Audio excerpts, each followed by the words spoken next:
नसरीन, जानती हो तुम इतनी बड़ी आर्किटेक्चर कंपनी की बात कर रही हो।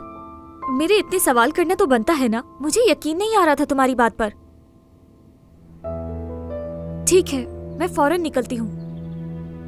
अच्छा, समझ गई, बस तैयार होने लगी हूँ। अच्छा ठीक है, मिलते हैं फिर।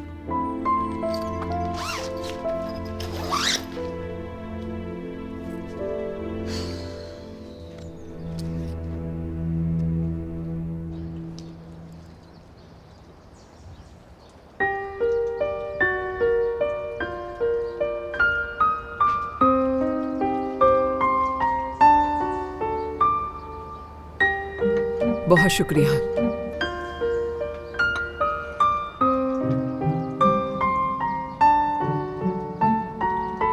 सिनान, यहाँ आओ बेटा, बैठो ना हमारे साथ।